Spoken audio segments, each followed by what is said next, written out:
The Creator never puts a dream in your heart you cannot fulfill. This has been one of the hero images that has been on my website for about 10 years now. And this was a quote that I heard a long time ago in community, and it always stuck with me. I have been in a very interesting season in my life and business where I have changed so much. And I was talking at my recent retreat where I kind of dismantled a lot of different things leading up to the retreat so that I could have some spaciousness and I could have some clarity and I could lift some of the weight that I have been carrying. And I was explaining to the people at the retreat that this is the first time for as long as I can remember that I don't have a dream that I am pursuing. I have called myself a professional dream chaser so many times. I am someone who says yes to opportunities courageously.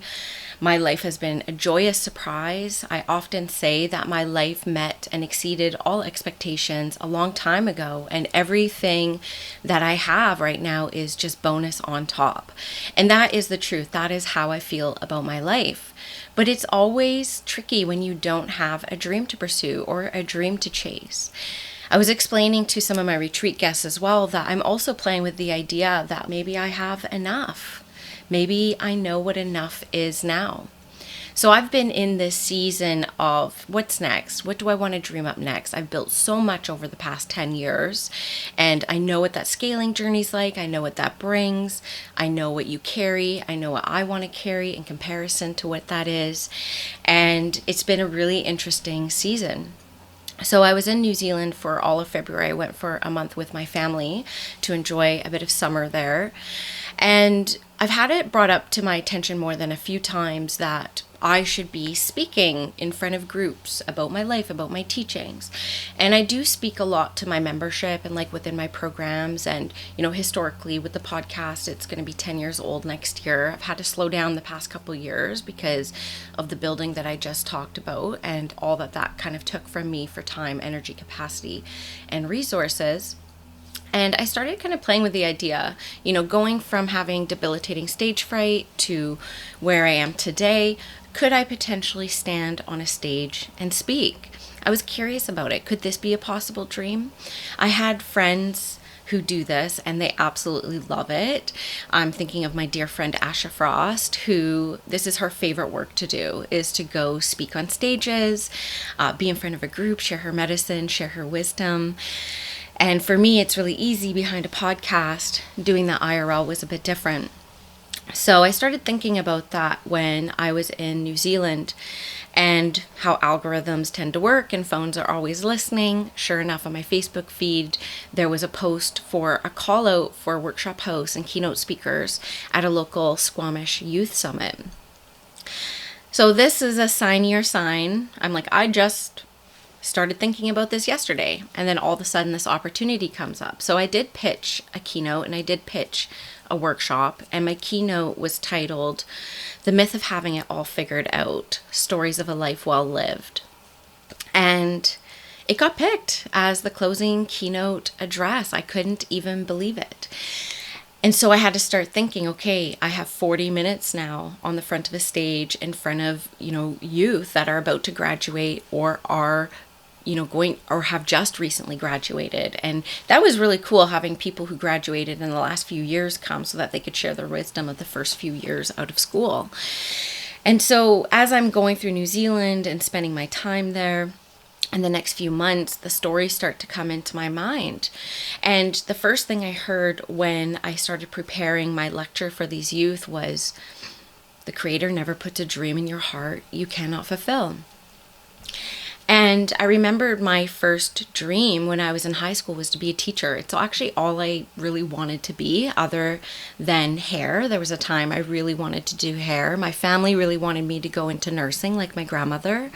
But my first dream was to be a teacher. I had a few really impactful teachers in my life.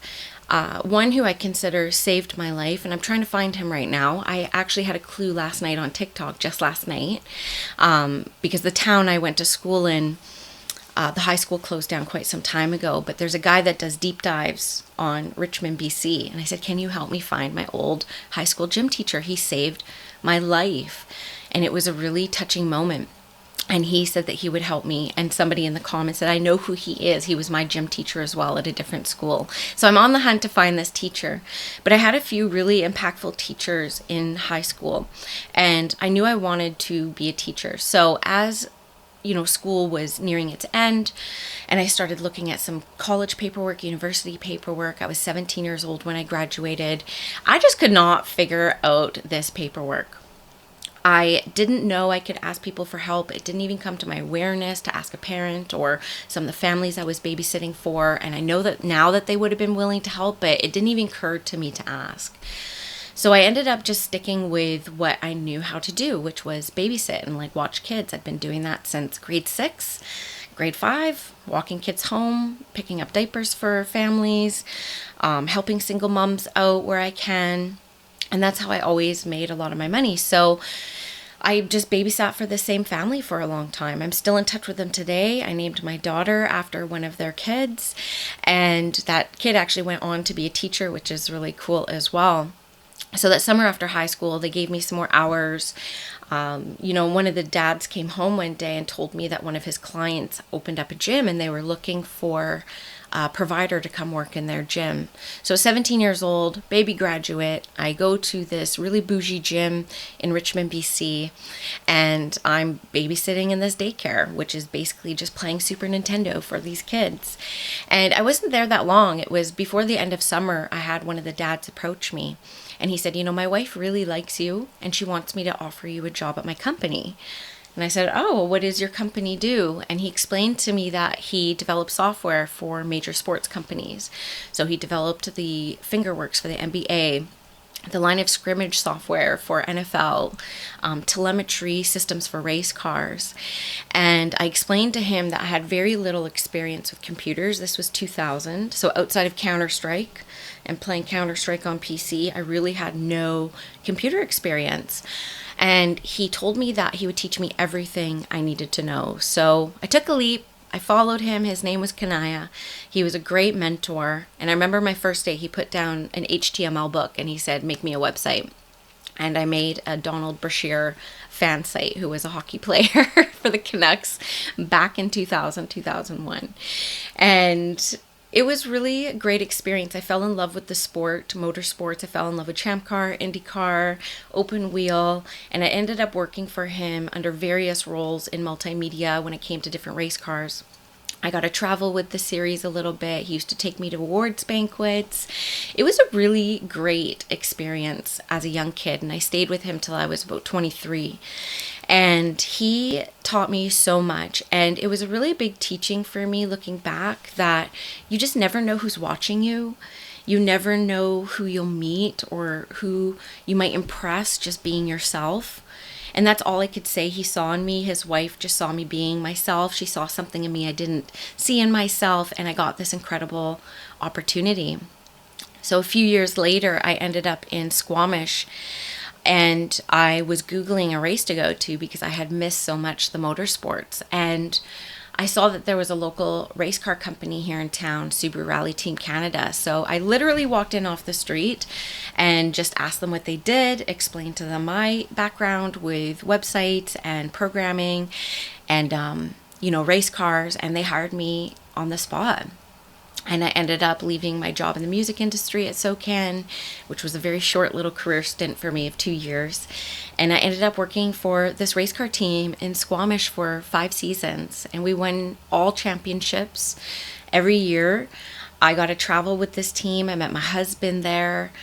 I got to see what it felt like to be part of a community, of a group of people who were, working towards a common goal. There was only one ego we had to consider, the driver. It was just such a cohesive, harmonious experience working on this race car team. It came with its drama. We were a family as well, and we were messy. We were young. We were young, but it was a really great experience working for him, and I learned so much about logistics, managing a team, working with men, because I worked with all men at that time. But at that time, I had somebody really close to me struggling with addictions. And, there was a lot of resources that we attempted within Western medicine to help this person find their way in their addictions journey, and nothing had worked. So when I was in Squamish and I met this woman, she was at UBC and she was working on her dissertation on Indigenous health in communities when it comes to mold in housings on reserve. And it was groundbreaking research. It made the news. And so I just asked her, I said, is there something for an Indigenous person that lives off reserve that could help with any kind of like recovery or addictions? And this person was an angel in my life, and she found a place for my loved one in a traditional healing house in a community not far from where we live and grew up. And my loved one went into this community center, this healing house, just connecting to culture, just connecting through men's circles, drumming, river cleanses, sweats, sharing circles, expressing this like approach to wholeness through nature and culture. And I was so blown away because I've always known I'm First Nations. I've always felt connected to that side of my culture and heritage, and my grandmother and her life and her story. And this was the first time I really saw that culture could heal. And I wrote this person a letter saying this. I said, I am blown away that culture can heal. Nothing has worked in over a decade, but this worked. So she ended up passing along my letter, and it ended up getting published in an annual report. And the company that published this letter approached me asking me if I wanted to come work for them because they were a grassroots movement to take back sovereignty over healthcare decisions for Indigenous people in British Columbia. And I was so down with this mandate, but I also had a dream job with a 1-minute commute working for a race car team that I loved with my husband. It just wasn't a good time. So I said, you know what, thank you for thinking of me, but I love my work right now. So I went on with the race car team, and a year later they had approached me, and my thoughts on this had changed. I was ready for a bit of a shift. The truth is, when you work in Raleigh, you are out in the woods. I'm thinking of even like Maniwaki, like we would be northern Quebec in February, -30, and you're out there for like 20 hours, especially if you crash the car, which our driver was a rebel and he would crash the car a lot because he just pushed all the boundaries. So we would be out there, and that lifestyle as I was entering my later 20s was starting to weigh on me. And I'm, to have a 9-to-5. So I did tell them, I said, now's a good time. And I left the motorsports field for the last time, and I entered into this incredible experience reconnecting to my culture with a group of people who are so inspiring, some of the most intelligent, inspirational Indigenous minds that you can see making big changes in the background of Canada. You'll never know their names because they're not in it for the clout. It was just so exciting. And the best 10 years of my life were spent reconnecting to my culture in what we now know as the First Nations Health Authority. At the time I joined, when it was the First Nations Health Council, working for elected chiefs and representatives to build consensus. And this might sound really boring to you all, but it was very exciting for me. And so it was really here I built my confidence. I saw myself as being helpful and useful, and people started seeing me as somebody who can get anything done. I became a confident woman in this place. But I also started experiencing imposter syndrome, because when I joined, there was 30 of us. When I left, there was over 1,000 of us. And as the company started to grow, I started to realize if I had submitted my resume at this time, I wouldn't even have gotten an interview. I never made it to college. I was working with people with double masters, PhDs, literal doctors, and I was surrounded by sheer academic brilliance and real game changers. And this was also the first time that I started to experience imposter syndrome in really deep ways. I worked for somebody I admired so deeply, and I remember resigning from their position because they moved to a policy unit. And I'm the furthest thing from policy. I hate writing. I would do video updates. I'm an orator.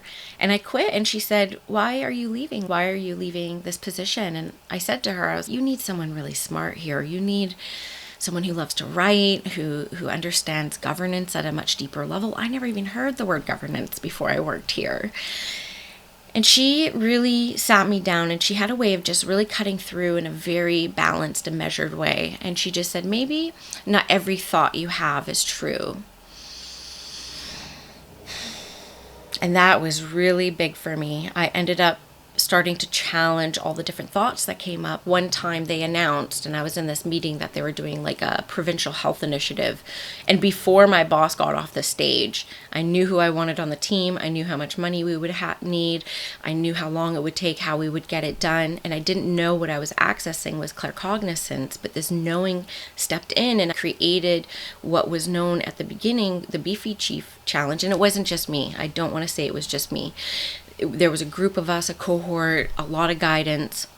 When I went on a mat leave, that ended up growing into the Step Up Challenge, into something even better. But my boss used that as an example. Look at what you got done in like 3 months, like a whole provincial challenge that in the end, we ended up walking as Indigenous people the surface of the planet multiple times. Even the Prime Minister was wearing one of our Fitbits. So she was explaining this to me, and once again, I was met with a mentor who could see something in me and reflect that back that I just couldn't see within myself.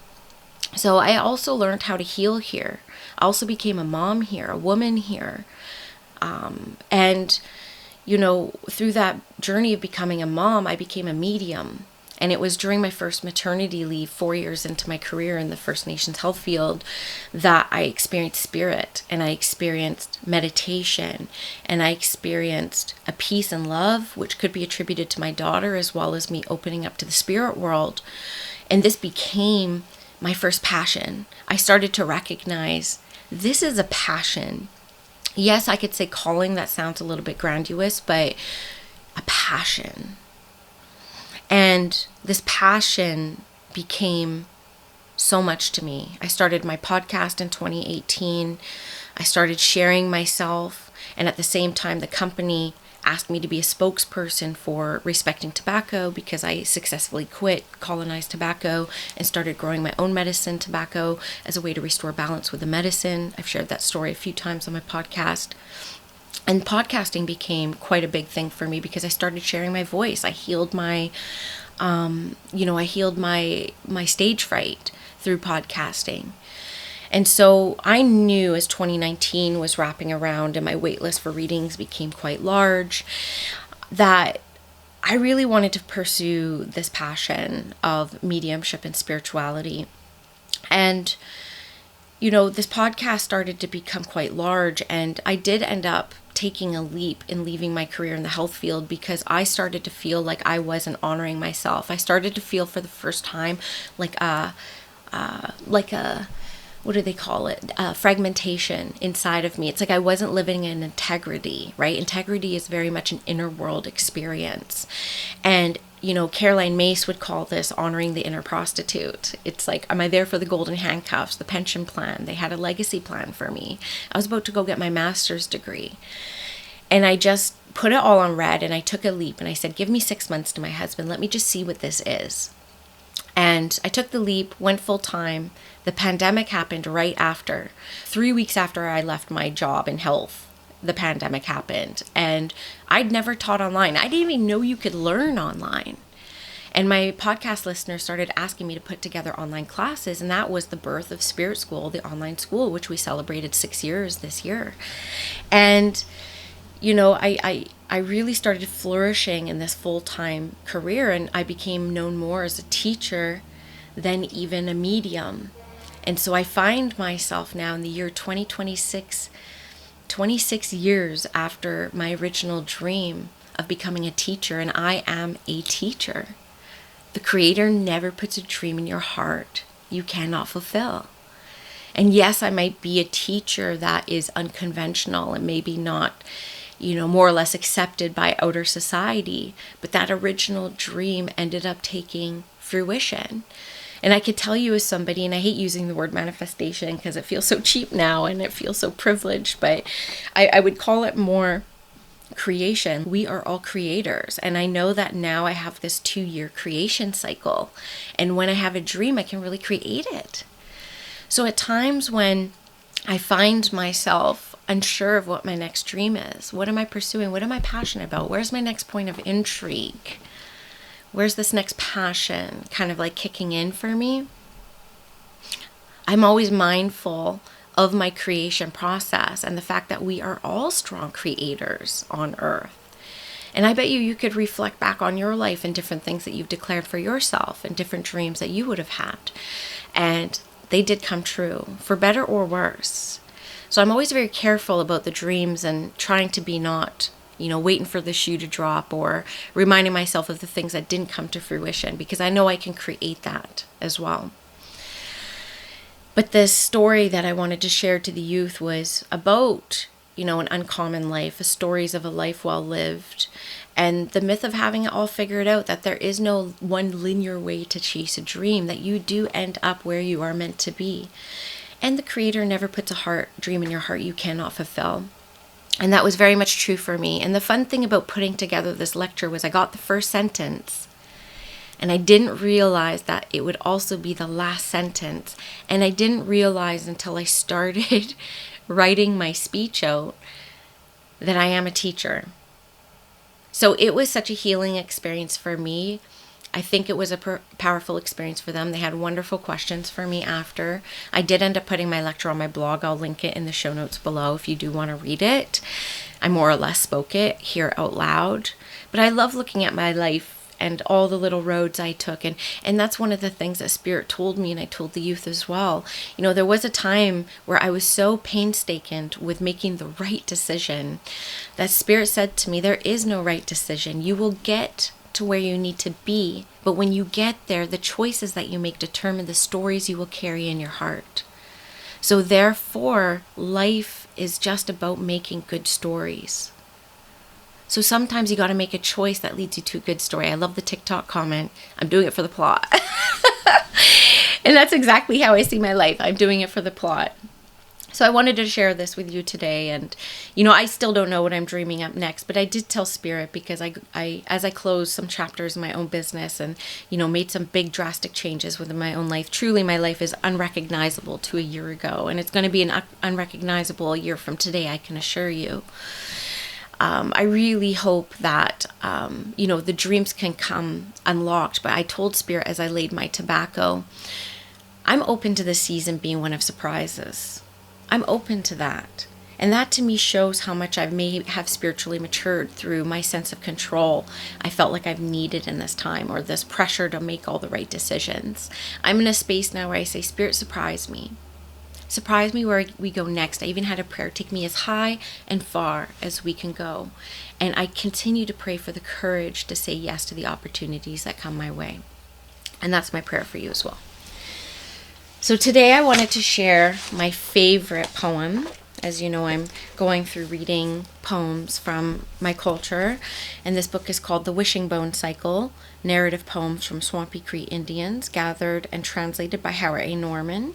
One day I'll share the story about him and how this book came to fruition, but as I mentioned in the last episode, it's incredibly hard to find stories about Swampy Cree, and this book has been a blessing for me. And the first part of this book is The Wishing Bone Cycle, and it follows a character who goes through life and wishes things into existence, which is really what we were talking about today. So when you hear the language of, I wished this is him creating, this is a creation story. So this is the creation story of Squirrel, and it's my favorite story in the book. One day I wished that the squirrels all had their tails pointing north. I made them point north just by wishing it. It looked as if the wind was blowing north and trying to take those squirrels' tails with it. I walked down a path and saw squirrels in a tree and on the ground, all with their tails pointing north. It's so strange you would do this to us, one squirrel said. I said, I once got lost and I couldn't find north. If that ever happens again, I'll just follow your tails. Then the squirrel called someone for help. It was Skunk. I wasn't too happy about this. I was standing just north of that skunk, close to him. He said, let their tails go. I'll show you which way north is. Then he pointed his tail north. I wished the squirrels' tails back to their old ways. The skunk still had his tail pointed at me. I tried to get away, but it was too late. Ah! I ran south, shouting, "He sprayed me!" For days, everyone knew with their noses which way south was because of me. Oh, I get shivers every time I read it. What a touching story.